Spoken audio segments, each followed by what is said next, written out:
Hey, Noah and I are going to Stambaugh Aviation today at the back of the airport to get a tour of the facility. What do you think, Noah? See those cool planes over there? Yeah. Let's go see them.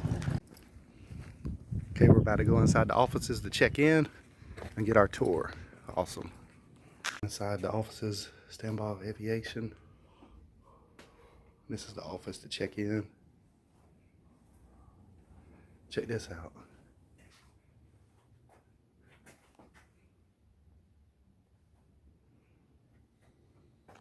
Check this out. Marine One. Awesome. Check this out, John Travolta plane. Look, we brought into the lounge. See that? That's cool, Noah. Look. This is the lounge, Stambaugh Aviation.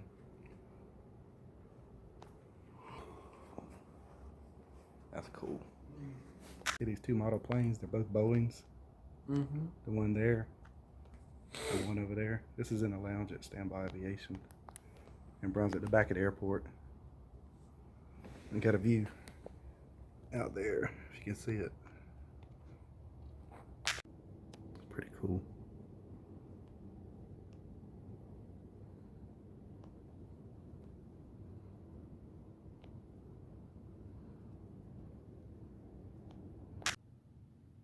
That's cool. Trump's plane was here. Night guard. Oh wow! This is cargo jet. That's awesome looking. It's a 767 300.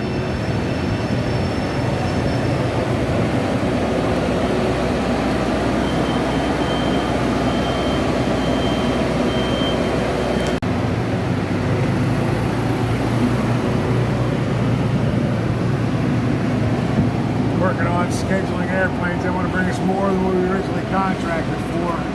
Well, I was going to take you up in there. They have built much for some reason. You got to see how it. Yeah. Man, people don't realize how massive these planes are until they get up to them. They must have started. What's that white plane? That's a 757-200. That's a corporate exec we just finished up. That's nice. The owner of Cargo Jet was putting it online. Rumor is Justin Bieber may lease it, or maybe not. We don't know. Oh, that's cool. Yeah. The Israeli Air Force? Yeah. Awesome. Yeah, it's the second one we've completed for them. You get stuff from all over the world, don't you? Yeah, pretty much most of our work's outside the U.S. Gotcha. We do some U.S. work, but it's primarily outside.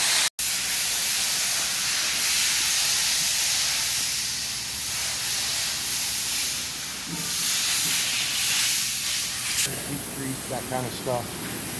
So those are the pylons. That used to be. Those are the pylons. That used to belong to John Travolta. Oh wow! He donated it to a museum over in Australia. So we're things not considered going to work there, but live. Yeah, I saw the model plane he had in there with his name on it. Yeah. In there. Heat treats in there. We take softer metals like the O and P3, harden them, case harden them. Awesome. Harder metal, that's what we want them. Look how massive this hangar is, Noah. Look how massive it is. Yeah. Huge. We just added the stuff in gray we added in 2017 and then 19. And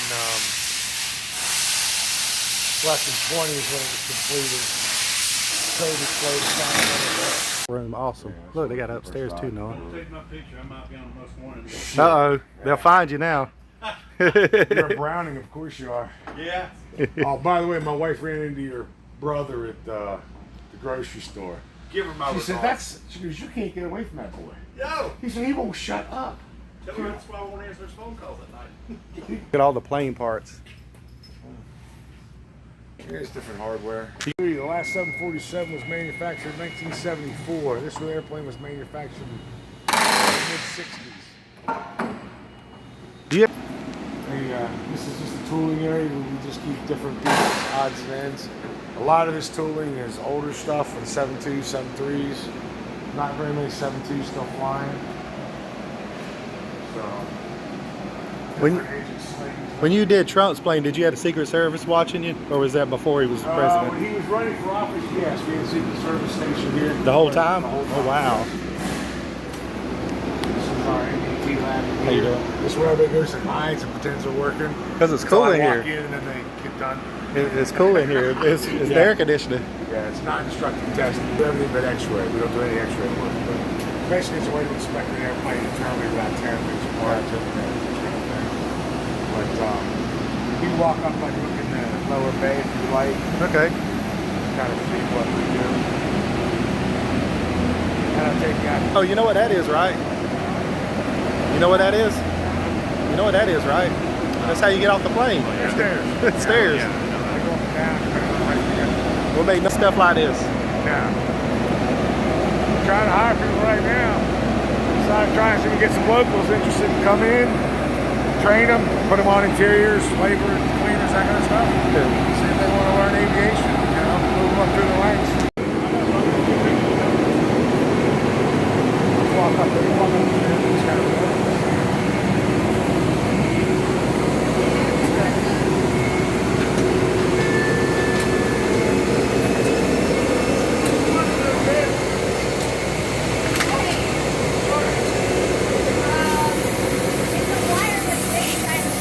Come up a little bit more.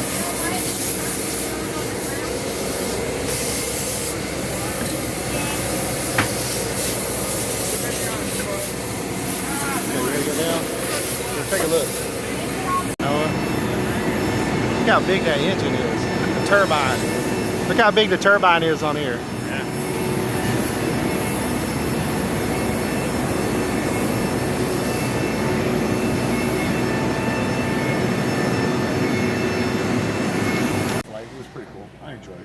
Those old airplanes, it was. They shake a lot. They shake, yeah, like they're gonna fall apart. Yeah. You think it's gonna come apart, but it doesn't. So they decided they better start running it back through maintenance. This one, everything you see green's a repair or something we've replaced, like these skins, because of corrosion issues. So the airplane's wrapping up. We've had it, this will be 8 months now. Wow. She's an old gal. Now, believe it or not, this airplane will haul as much fuel as that airplane does. Wow. Yeah. And that's how they use them as refuelers. They basically fuel out of the center tank, and the wing tanks are what they fly off of. The U.S. Navy uses 707 for training as well, because it's got a 4-engine configuration. When you have your hose in the back, you can idle your inboard engines. Okay, go to full power in your outboard engines to maintain speed. Fighter jets are basically a rocket with wings. Right. So they've got to maintain a high rate of speed to stay airborne. Well, with a 2-engine airplane like these 7.6s, in order to maintain the airspeed, the turbulence behind them is so rough that it beats the fighter jet to death. So with these older airplanes with the 4 engines, they, like I said, they idle those center ones. The fighter jet doesn't get beat up quite so bad.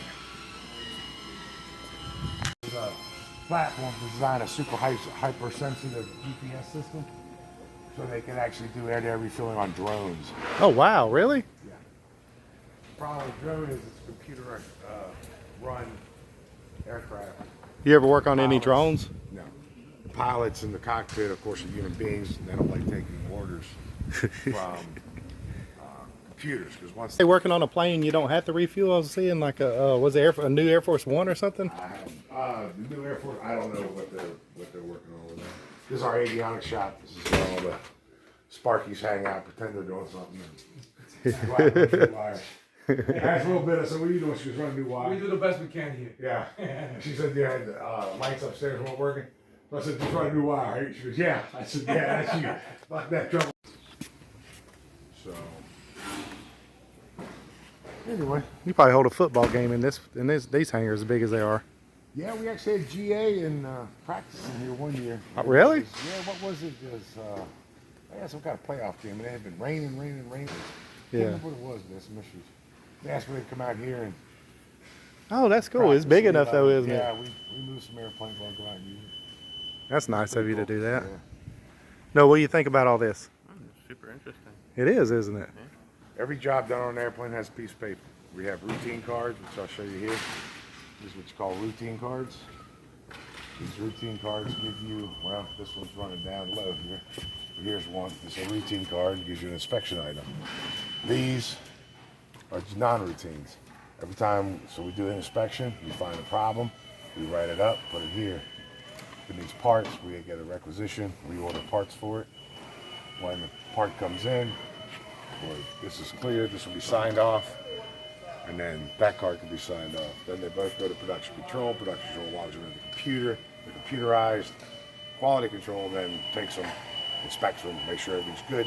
They go into book for the customer. You're saying you needed people to work here. You need some more employees. What kind of people are you looking for? Like any kind of training, or you gonna train them? How's that Yeah, work? we're going to train them. We have laborers, what we call laborers, cleaners, and mechanics helpers. Gotcha. So in other words, if you have some mechanical ability and you'd like to learn to be a mechanic, you can work in this field without being an A&P under our repair station, and we can train you. Laborers and cleaners, they start out that way, can also move up if they show a proclivity for it. Think they like to try it, you know. So your cleaners, I mean, there's a lot of, like with your interior, once you open everything up and you inspect, everything has to be clean before it's inspected, so it can be inspected properly so you can see what you're looking at. So Yeah, basically what they're doing is, so this is kind of work. they're hanging that door on there, trying to rig that door. But all the interior work upstairs, which getting past them is kind of hard, but that entire interior was out of the airplane and went back into the airplane. So we pulled out everything. Wow. And they put it all back. So that's what you call a cleaner or laborer or mechanics helper. That's the kind of work they're doing. Is helping with that stuff. Opening up panels, taking out interiors, putting them back in, that kind of stuff. Where do you apply? Where you got a website? They go on, Stambaugh.com, or they can just come here in front of that. Gotcha. They come here. Hang on contractors. So the contractors come in, they pay a guy $28. We'll run back here quick. Like I said, you see, don't put in front of the building. You came in the back. Oh, gotcha. This is our front. That's a nice plane right there. Yeah, it's a pretty airplane. But this is the front. This is the front of our. Oh, nice. Yeah, you can tell it's really new. Yeah, this is what everybody sees at an airport. You're facing. Yeah, you're right. This is your front, isn't it? It makes sense. What they see when they come in. No, can you run up this whole airport? How fast would it take you to run from one end to the other? Wow. And then this is, well, his name's right down the side of it. Yeah, it's the lowest time 727 in the world. He bought it from somebody over in Africa. We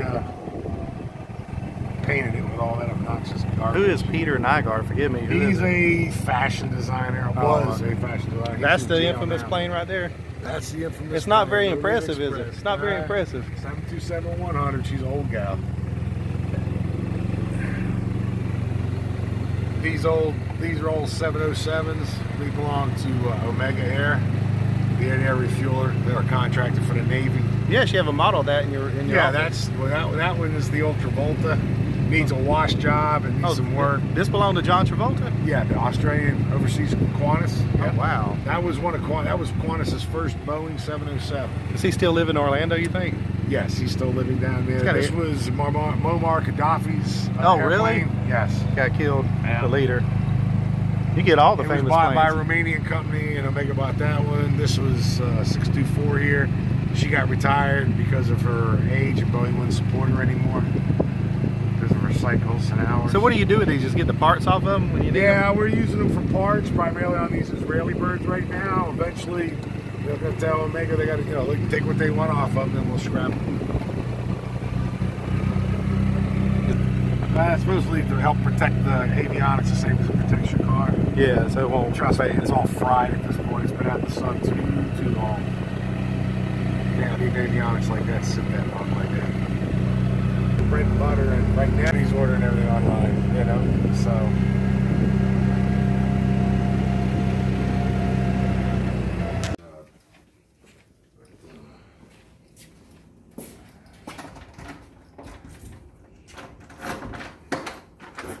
Got some different ones in here. These look at his map. These are smaller. There's Oh, the yeah. That's the Qantas, a small one. That's cargo jet. That was a model brought to us by our old chief of quality. What got you into this kind of business? My father. Oh, he used to do it too? He started the business in 1969. Man, you've taken a long way. I remember the exact dimensions, to be honest with you. Big. Very big. So y'all basically just re-overhaul the whole thing, right? No, there's different types of base checks we do, maintenance checks we do, C1 through C4, C8s, C6s, they'll mix and match them up. So we inspect different parts of the airplane at different times. Oh, cool. The bellies, like what we're doing here, they get opened up every 2 years minimum. They open those up completely and inspect them. Awesome. The next one, they might open up top and sides and some different things.